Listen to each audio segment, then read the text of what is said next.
Bonjour et bienvenue sur la chaîne de Lampe d'Actu. Nous sommes le 1er mars 2024 et nous allons faire un nouveau point sur la situation à Gaza, à commencer par le nombre de personnes tuées par Israël. Le chiffre précis du nombre de morts est difficile à obtenir pour plusieurs raisons, notamment le grand nombre de morts encore sous les décombres, impossible à comptabiliser précisément pour le moment. Mais selon l'ONG de défense des droits humains Euromed Human Rights Monitor, plus de 36 000 personnes ont déjà été tuées par Israël depuis le 7 octobre. Le bilan de l'ONG indique aussi que 92% des morts sont des civils, et parmi eux, 60% de femmes et enfants.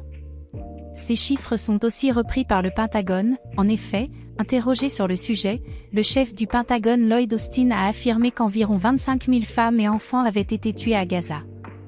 L'ampleur des destructions est aussi sans commune mesure. On estime que 70% des habitations de Gaza ont été détruites par les bombardements et l'invasion israélienne. En plus du nombre très élevé de morts directes de la guerre, une délégation de médecins de retour de Gaza et Rafah nous alerte sur les morts indirectes liées à la situation humanitaire et hygiénique catastrophique sur place, notamment en raison du manque de moyens, de personnel de santé, et du nombre d'hôpitaux et de cliniques médicales détruits par les bombardements israéliens.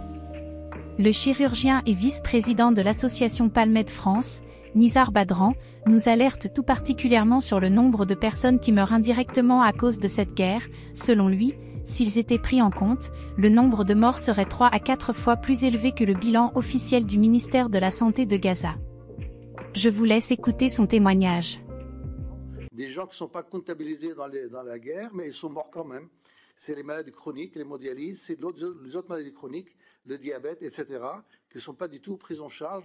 Donc leur état se dégrade et ils sont morts quand même. Donc il y a beaucoup plus de morts par maladie qui ne devaient pas l'être que par la guerre elle-même. Et aussi il y a les maladies, maintenant troisième catégorie des maladies, c'est les maladies qui sont inventées par la guerre, parce que la guerre, elle apporte beaucoup de mal, mais elle apporte aussi des maladies.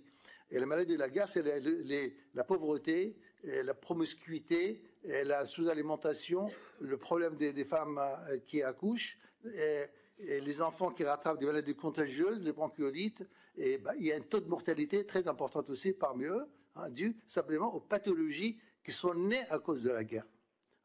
Donc, si on comptabilise tout ce monde-là, à mon avis, il faut multiplier le chiffre de morts officiels par 3 ou par 4. Si vous voulez en savoir plus sur le sujet, un lien vers l'audition complète sera ajouté à la description de la vidéo. Passons maintenant au dernier sujet du jour, concernant la famine à Gaza, qui s'aggrave rapidement. L'ONU considère désormais que la quasi-totalité de la population de Gaza est en état de famine, dont plus de 380 000 personnes en état de famine avancée. De son côté, Israël est accusé d'entraver l'entrée de l'aide alimentaire dans l'enclave palestinienne. En effet, ces derniers jours, nous avons pu voir des citoyens israéliens, accompagnés de soldats de Tsahal, se réunir à la frontière avec Gaza pour empêcher les camions de passer et d'acheminer l'aide nécessaire à la survie des Gazaouis.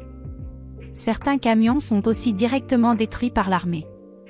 Le 29 février dernier, une nouvelle horreur a également été constatée. En effet, Tsahal a laissé quelques camions d'aide alimentaire entrer à Gaza. La population, en état de famine, s'est ruée dessus et s'est amassée tout autour des camions.